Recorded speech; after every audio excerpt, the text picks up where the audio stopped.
Windows Live Movie Maker, Part 4. In this tutorial, you will learn to add music and captions.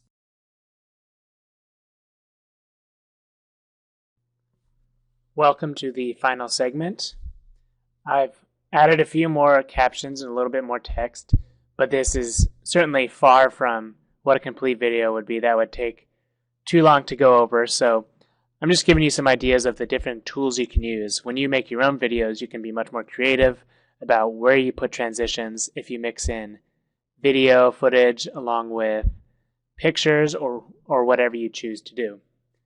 If you want to add videos, you can add it the same way as you add in photos. You drag it in and then you can cut out the parts that you want.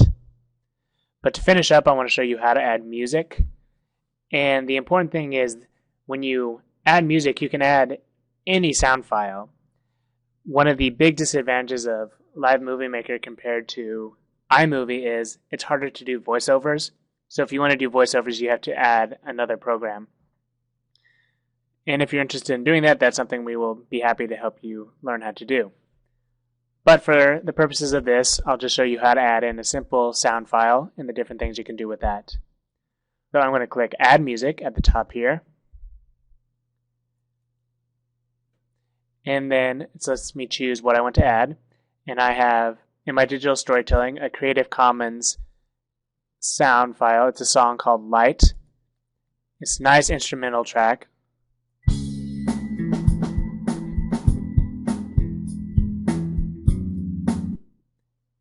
So the music you can see is up here in the green. So that's much like the text and much like the captions. This is where we would do our adjustments. It also gives us a new ribbon for music tools. Let me show you a few things you can do there. Start time and start point are different things you might want to change. The start time is where in your iMovie you want to start the music. So if I want to start the music after the title slide, I would put the playhead to wherever I want it, and I would click Set Start Time. You see it readjusts the green. And then if I needed to tweak it slightly, you can tweak it here. And you can see it goes by the, what was that, 10th of a second, 100th of a second.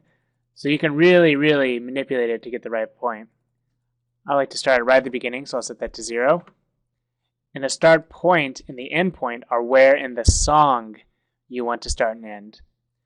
So if I'm playing the song, I'm going to think, okay, that's the part that I wanted to bring in at. I put the playhead there and I click Set Start Point. And so now that part of the song becomes the first thing you hear.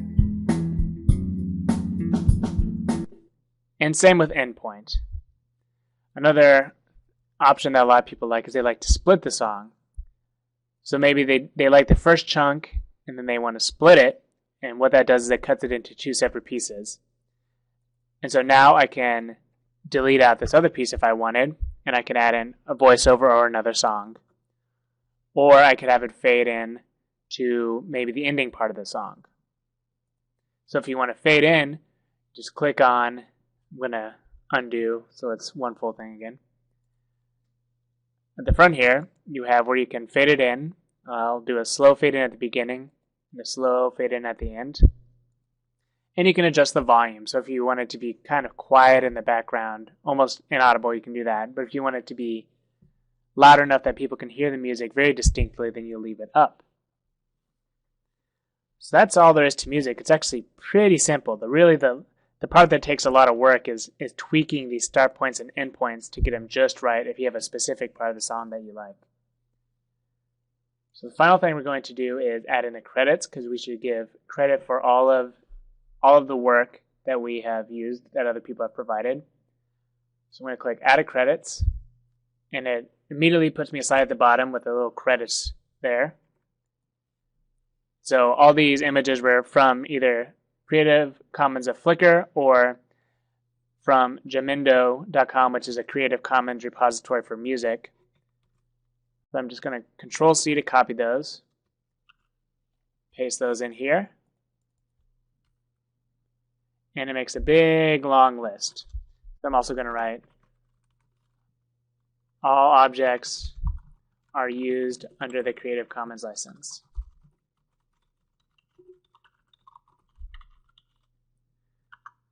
Be sure you check what the individual licenses are, because for a lot of these, they have what's called share alike.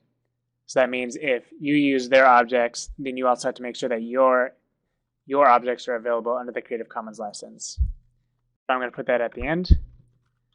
This movie is available under the Creative Commons license. And I'll say no commercial, attribution, and share alike. Problem is the default for the credits is super fast. So I'm going to change that time on that slide to go, probably need to go at least 15 seconds. Wow, and that's still just way, way too fast. I don't think I got it. 15 seconds. There we go.